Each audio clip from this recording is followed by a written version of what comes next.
In today's video, I'm going to teach you how to add drop-down menu in Webflow. Quick tutorial. We'll start inside the Webflow designer. Open your project so you can see the canvas and the panels around it. Once you're in, look for the highlighted area that opens the elements you can add to the page. You'll see a search field there as well. Click into that field and start typing to quickly find the drop-down component. When you see the drop-down option highlighted, click it to place a new drop-down on your page. With the drop-down added, you'll notice it has a toggle and a menu list. To preview and configure it, click Show to open the menu. This lets you see all the items inside and adjust spacing, colors, or typography while the menu is visible. When you've taken a look, click Hide to collapse it again, so you can confirm how it looks in its closed state. Toggling between Show and Hide while you work is a great way to make sure both states look clean and consistent.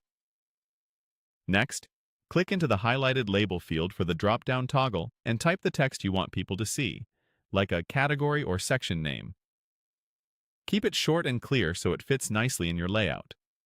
Open the menu by clicking Menu. Inside, you'll find a few default menu items. Click the highlighted text of each item and rename them to match your site's structure. Aim for action-oriented or descriptive labels so visitors immediately know where each link will take them. If you need another item, click Add Link. A new menu link will appear in the list. Now it's time to wire everything up. For each item, click the highlighted link settings and choose where it should go. You can connect to an existing page, anchor to a section on the current page, or point to an external URL. Work through the highlighted options one by one, assigning the correct destination to each link.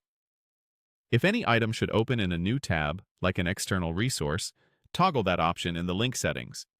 As you finish, open and close the drop-down again using Show and Hide to double-check spacing, hover colors, and active states.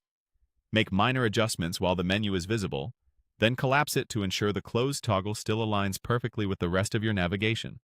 That's it.